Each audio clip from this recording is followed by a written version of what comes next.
What if God allowed you to fall into that addiction for a reason nobody else can see?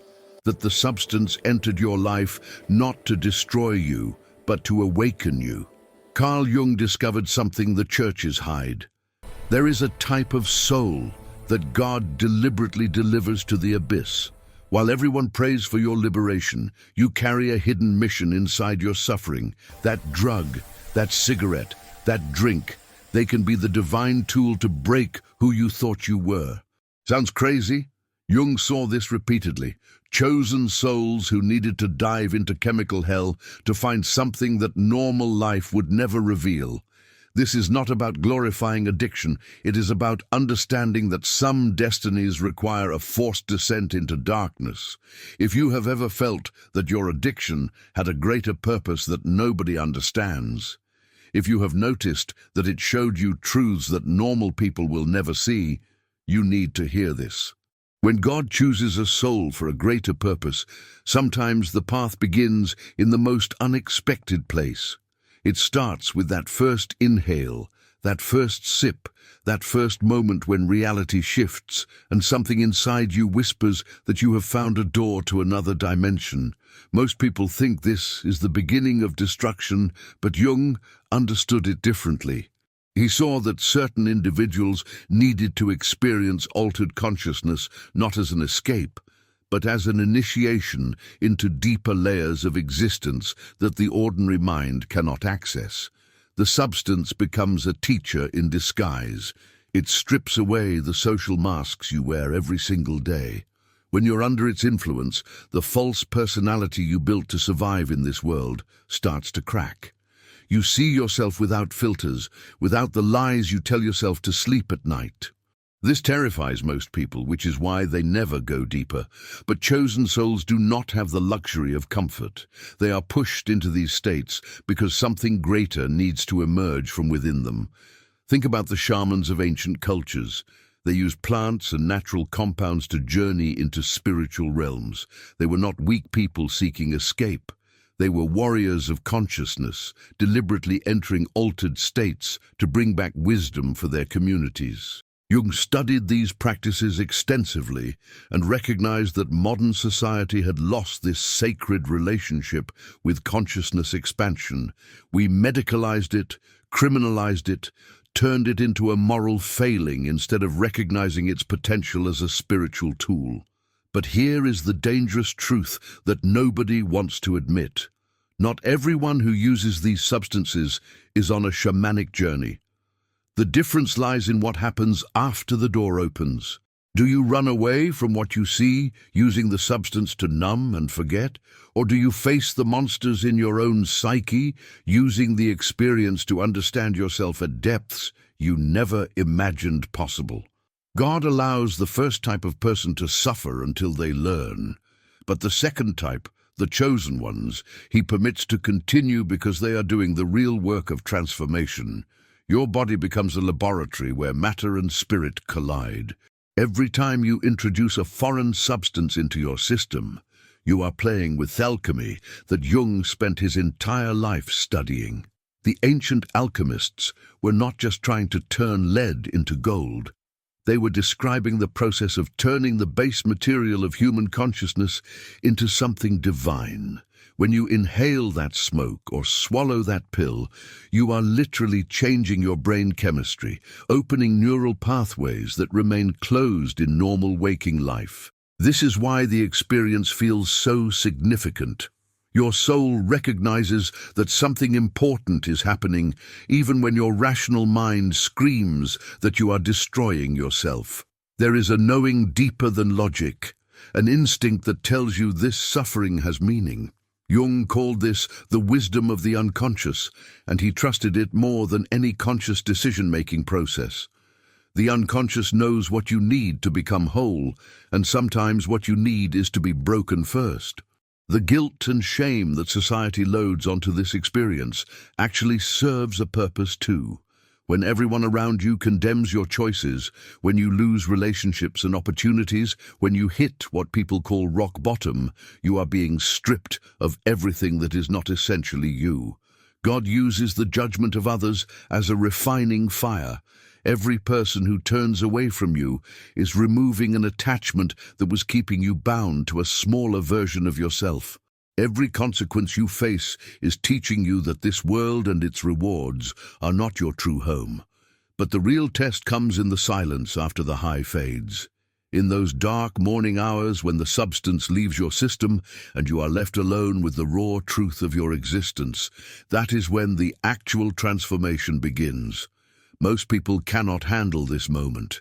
They immediately seek the next hit, the next drink, the next anything to avoid sitting with what has been revealed. The chosen ones, however, have no choice but to sit in that fire. Something in them refuses to look away, even when looking is agony. This is where divine permission becomes clear. God allows you to continue not because He wants you to suffer, but because He knows you are strong enough to extract the lesson. Every relapse is not a failure, but another layer of false self being burned away. Every moment of clarity between uses is a glimpse of who you are becoming. The substance is simultaneously poison and medicine, and only those with a sacred mission can walk this razor edge without being completely consumed. Your nervous system is being rewired through this process. Neuroscience now confirms what Jung intuited. Trauma and intense experiences actually change brain structure. You are not the same person you were before this began. The question is whether you will use this neurological flexibility to evolve into something greater or devolve into something less. God has given you the tool. What you build with it determines whether His permission was a blessing or a curse. After the chemical door opens and you begin to see what lies beneath the surface of ordinary existence, something else happens that feels equally unavoidable. You start pulling away from everyone and everything. Not because you hate people or want to be alone, but because being around others becomes unbearable in a way you cannot explain. Their conversations feel empty. Their concerns seem trivial. The energy it takes to pretend you are still part of their world drains you completely. So you withdraw, and this withdrawal becomes its own form of dependence. Jung himself was no stranger to this pattern. After his famous break with Freud, he spent years in what he called his confrontation with the unconscious. He isolated himself, dove deep into his own psyche, and emerged with the theories that would change psychology forever. But during that time, people thought he was losing his mind. His colleagues worried, his family struggled to understand, yet he knew that this solitude was not sickness, but necessity. Some souls cannot do their work in the noise of collective life.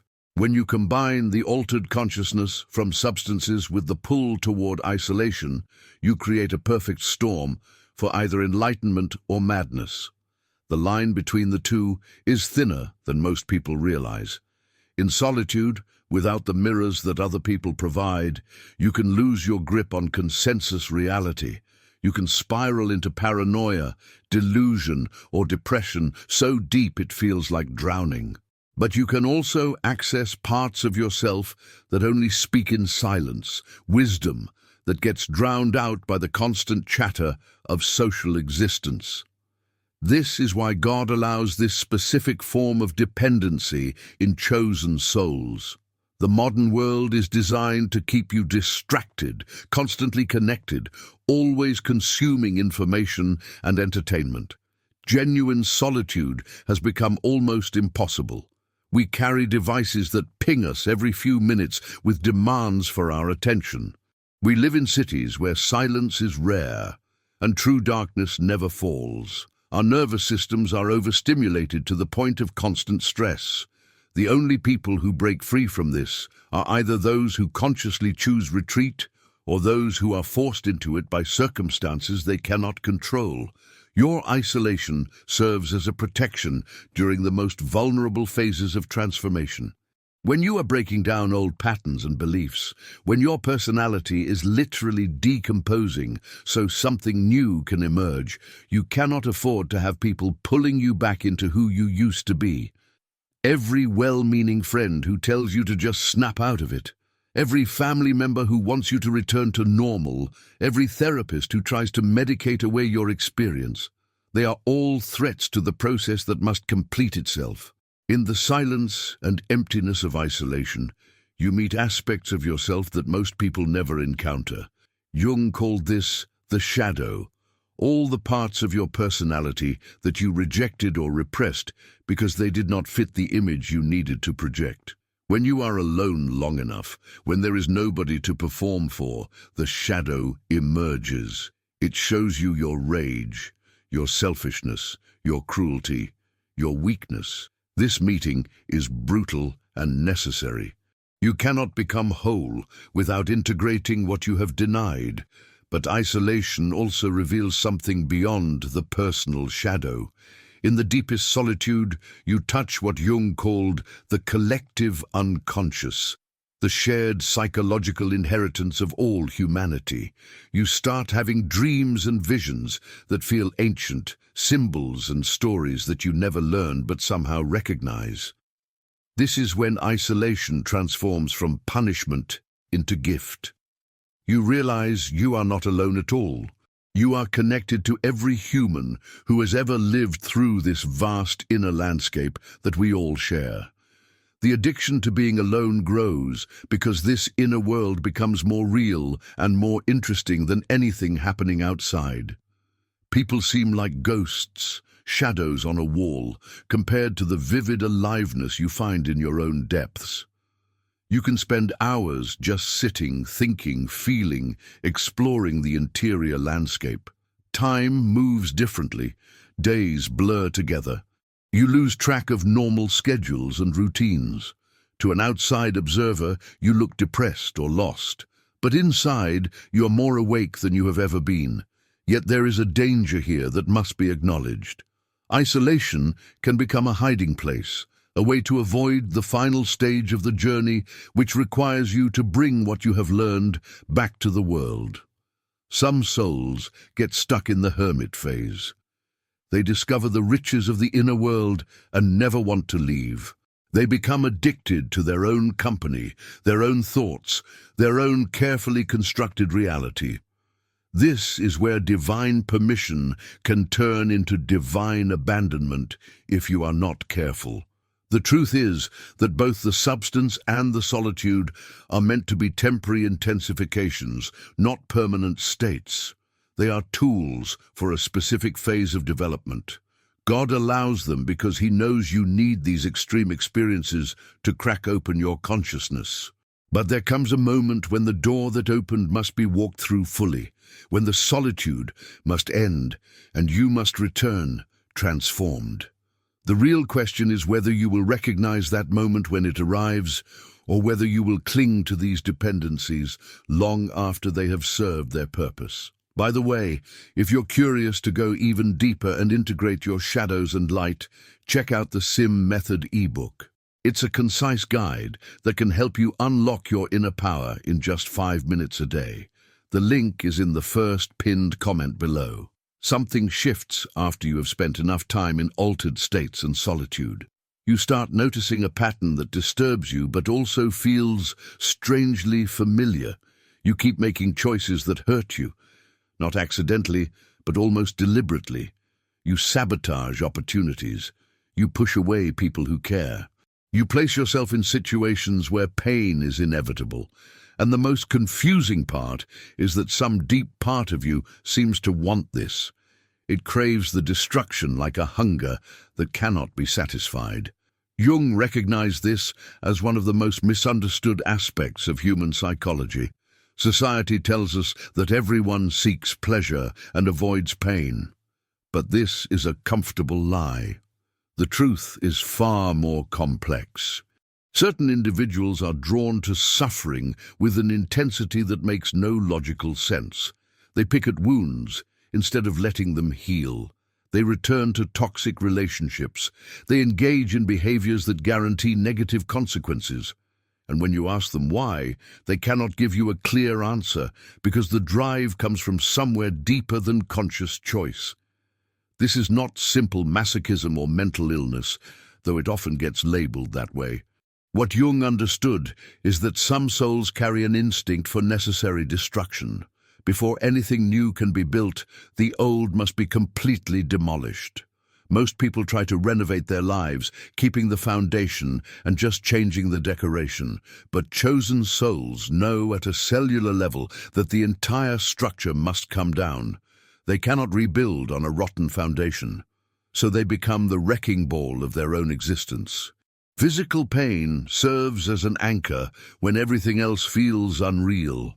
After spending time in expanded consciousness and deep isolation, you can lose your grip on ordinary reality.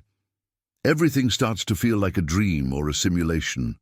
Your body becomes the only thing that confirms you are still here, still alive, still real.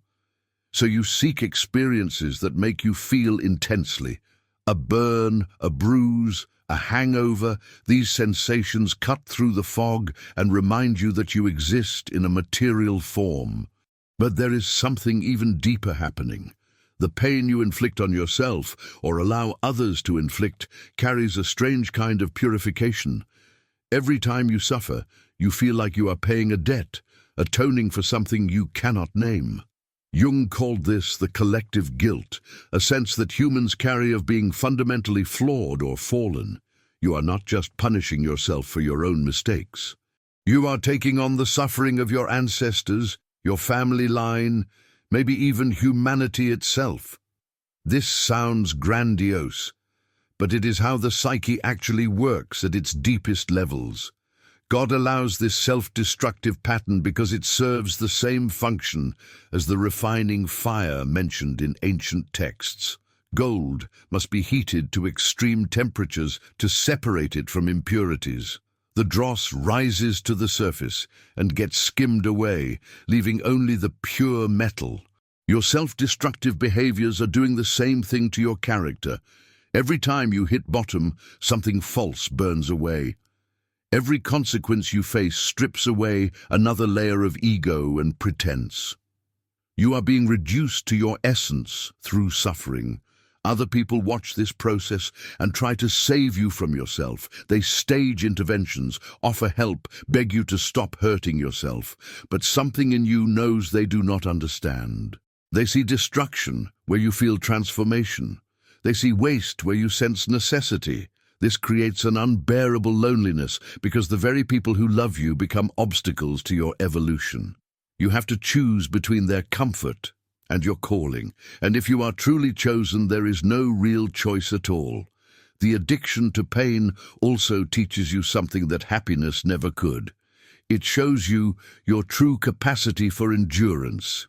When you survive things that should have destroyed you, when you get back up after being knocked down repeatedly, you discover a strength that was always there, but hidden. This is not the strength of the ego, which is actually quite fragile.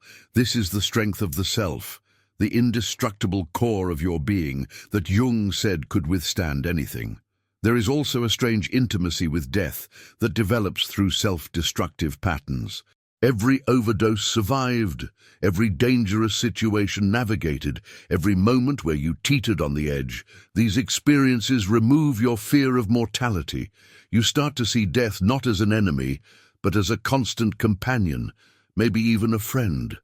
This sounds morbid to people who live safely, but it grants you a freedom they will never know. When you are not afraid to die, you become capable of truly living. But here is where wisdom must enter. The goal is not to stay in the destruction phase forever. Some people become addicted to the drama of their own suffering. They wear their wounds as identity, telling and retelling their trauma stories until the stories become more real than their actual life. They mistake the breaking down for the whole journey when it is only one stage. God allows the destruction, but He does not want you to build a home in the rubble. The pain you experience is supposed to hollow you out, creating space for something new to grow. Think of a seed that must break open in the dark soil, must literally die to its seed form before it can sprout and reach toward the light. If the seed clung to its shell, afraid of the breaking, it would never become the tree. Your self-destructive patterns are the breaking of the shell. The question is, Whether you will allow the new growth to emerge, or whether you will keep breaking yourself repeatedly, mistaking the process for the destination. Jung saw many patients who got stuck in this loop. They became so identified with their suffering that healing felt like a loss of self. Who would they be without their pain? What would their life mean if they were not constantly struggling? These questions terrify people more than the suffering itself. So they stay in patterns that hurt them, not because they love pain, but because they fear the unknown territory of wholeness. God allows them to stay there until the pain of remaining becomes greater than the fear of changing. The divine permission for self-destruction has an expiration date built into it. There comes a moment, different for each person, when the breaking has done its work. The old self is destroyed enough. The ego is humbled enough. The false identities are burned away enough. At that moment, grace enters, not the grace that prevents suffering, but the grace that shows you how to stop creating it. Not the grace that rescues you from consequences, but the grace that teaches you how to learn from them and move forward. This transition is the most dangerous point in the entire journey. Many souls do not make it through. They either give up and return to a numb, conventional life, medicating themselves into compliance with society's expectations, or they go too far into the destruction and do not survive it. The ones who make it through are those who somehow maintain a thread of connection to something greater than their pain, a knowing that this hell has purpose, that the fire is not punishment, but preparation. Once you have been chemically altered, isolated deeply, and broken down through pain, a new compulsion emerges that feels different from the others, but is equally consuming. You become obsessed with finding truth, with understanding what everything means, with solving the puzzle of existence itself. This is not casual curiosity. This is an all-consuming need that takes over your life. You read constantly, research endlessly, connect dots that others do not see. Sleep becomes optional. Food becomes secondary. Relationships suffer because you cannot engage in small talk anymore when the biggest questions of reality are burning in your mind. Jung himself exemplified this pattern. After his break with Freud, he did not just take a break and recover. He dove into studying alchemy, mythology, world religions, quantum physics, anything that might shed light on the mysteries of human consciousness. His colleagues thought he had gone off the deep end, abandoned real science for mystical nonsense, but Jung knew he was on the trail of something vital. He became addicted to the search itself, following threads of insight wherever they led, no matter how strange the territory. This obsessive seeking serves a specific purpose in your transformation. Your previous worldview has been shattered by your experiences. The neat explanations that satisfied you before now feel hollow and incomplete. You have seen too much, felt too much, understood too much to go back to simple answers. So you have no choice but to construct a new framework for reality, one large enough to contain everything you have experienced.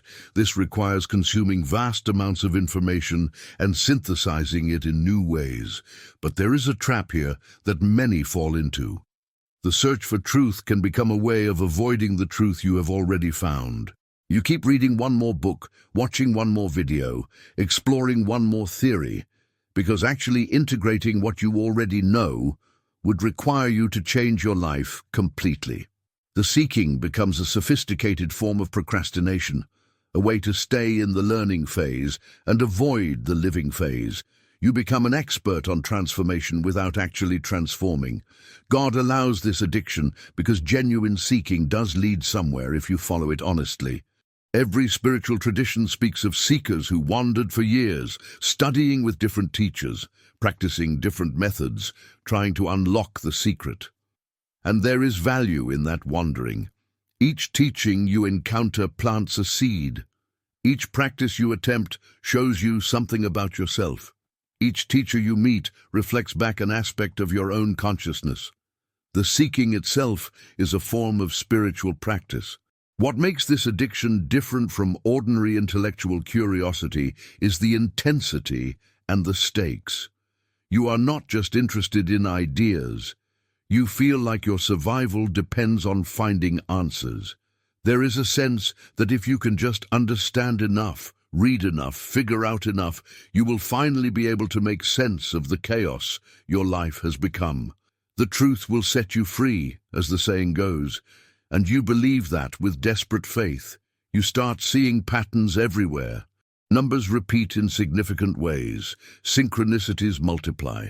You have dreams that seem to contain messages. Random conversations reveal exactly what you needed to hear. Jung called this synchronicity, meaningful coincidences that cannot be explained by cause and effect. When you are in this phase of obsessive seeking, synchronicities increase because your consciousness is primed to notice them. You are paying attention in a way most people never do. This heightened awareness can feel like enlightenment, or it can feel like madness, and sometimes it is hard to tell the difference. You connect things that others say are unrelated. You see significance in details that others overlook. You develop theories that sound crazy when you try to explain them, but feel absolutely true to you. This is dangerous territory. Some people slip into delusion here, seeing patterns that are not real, believing they have special knowledge or a unique mission. The line between genuine insight and paranoid fantasy becomes very thin, yet for the truly chosen, this phase yields real gold. Among all the false leads and dead ends, you do find genuine truth. You discover principles that actually work, practices that actually help, understandings that actually illuminate your experience. You build a personal philosophy cobbled together from many sources, but uniquely yours. This philosophy becomes the foundation for the next phase of your life. Without it, you would have nothing to stand on. With it, you have a map for territory that few others have traveled. The addiction to seeking also connects you to a lineage. Throughout history, there have always been individuals who could not rest in conventional answers, who had to dig deeper, question harder, search further. These are the mystics, the philosophers, the poets, the mad prophets. When you recognize yourself in their writings, when you see your own experience reflected in texts from thousands of years ago, you realize you are not alone. You are part of a family that spans all cultures and all eras. This is profoundly comforting and also sobering, because you see what happened to many of them. Many of the great seekers never found what they were looking for, or they found it too late, or they found it and nobody believed them. Many died alone, poor, considered crazy by their contemporaries. Only later did the world recognize their genius. This is the risk of the path. You might spend your entire life searching and never arrive. You might find the truth and have no way to communicate it. You might understand everything and have it make no practical difference in your circumstances. The seeking guarantees nothing except the search itself. But there is a strange satisfaction in the seeking that people who live conventional lives never experience. Even when you are frustrated, even when you feel like you are going in circles, there is an aliveness to the obsessive search that makes ordinary life pale in comparison. You are engaged with the biggest questions. You are wrestling with mysteries that matter. You are using your mind and spirit in ways they were designed to be used. This feels right in a way that nothing else ever has. The divine permission for this addiction reflects God's own nature as infinite mystery. If God wanted us to have all the answers, he would have made them obvious. Instead, he created a reality so complex, so layered, so full of paradox, that no single human mind can grasp it all. The seeking is not a bug, it is a feature. It keeps you humble, keeps you growing, keeps you in relationship with the infinite. The moment you think you have figured everything out is the moment you have stopped actually seeking and started protecting your conclusions. Eventually, if you are lucky, the obsessive seeking begins to transform into something else. You start to realize that the truth you were looking for outside is actually inside. All the books and teachers and theories were just mirrors reflecting back what you already knew but could not access directly. The search leads you in a giant circle back to yourself, but now you return with tools and language and context that you did not have before. You are ready to stop seeking and start being. After you have pursued truth obsessively and gathered knowledge from countless sources, something unexpected happens. You find yourself drawn not toward the light, but toward the darkness. This is not the depression of earlier stages or the pain of self-destruction. This is a deliberate, almost magnetic pull toward everything that society labels as evil, forbidden, or dangerous. You become fascinated by your own capacity for cruelty, by the parts of yourself that scare you, by thoughts and desires that you were taught to suppress.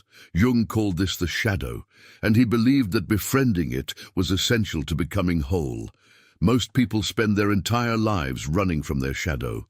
They project it onto others, seeing in enemies and strangers the darkness they refuse to acknowledge in themselves. They maintain a polished image of goodness while their shadow acts out in passive-aggressive comments, secret behaviors, and unconscious sabotage. They are fragmented, at war with themselves, exhausted by the effort of keeping the darkness hidden. But chosen souls cannot maintain this split. Their experiences have cracked them open too far. The shadow leaks out whether they want it to or not.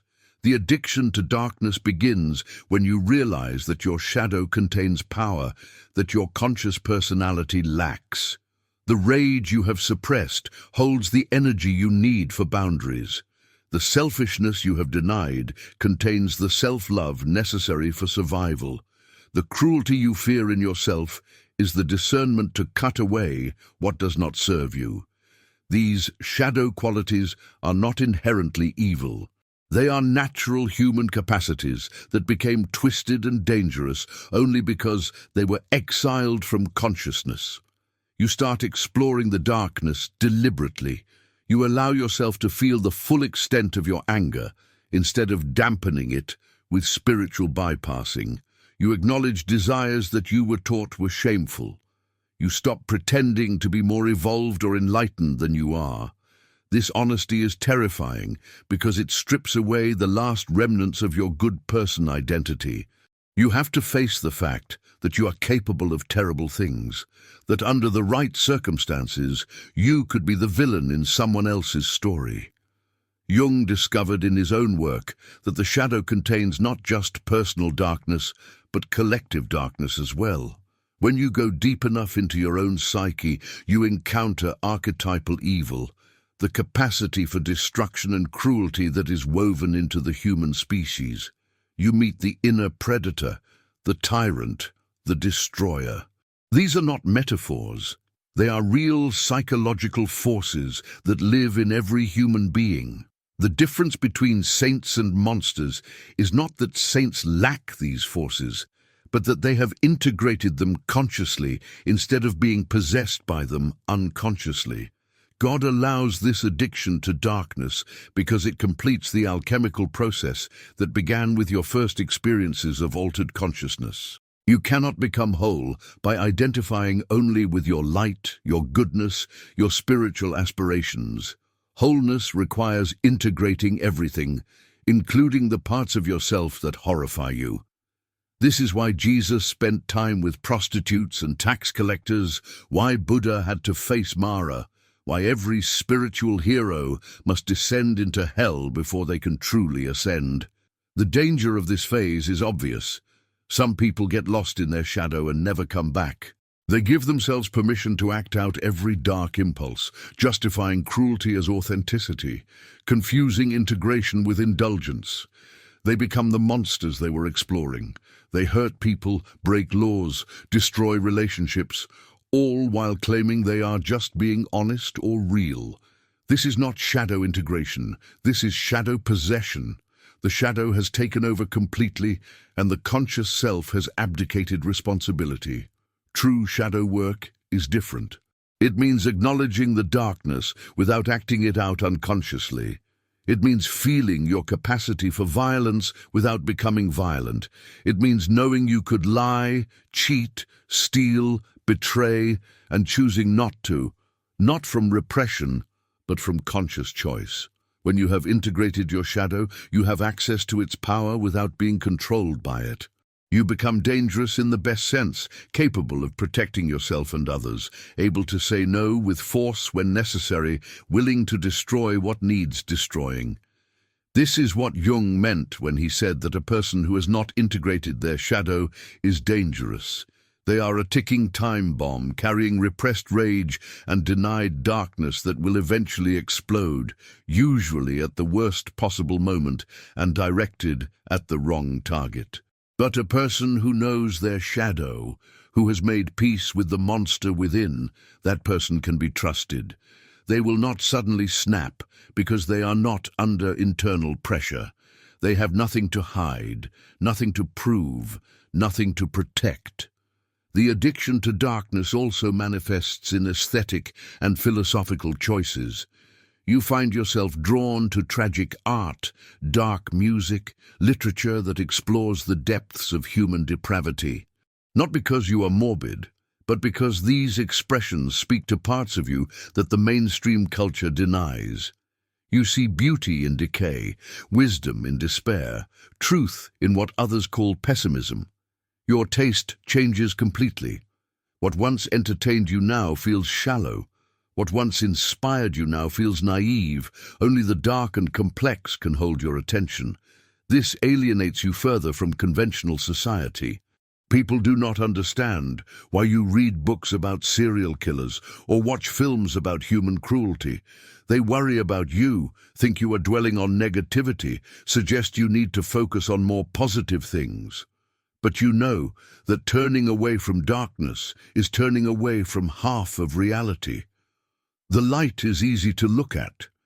Everyone wants to stare at the light, but the darkness contains depths that the light can never reach. Mysteries that only reveal themselves to those brave enough to look. Your dreams during this phase become intense and often disturbing. You dream of committing acts you would never do in waking life.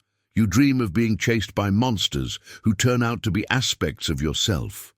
You dream of apocalypse, of destruction, of death and rebirth. These dreams are not warnings or predictions. They are the unconscious processing, the shadow material you are bringing into consciousness.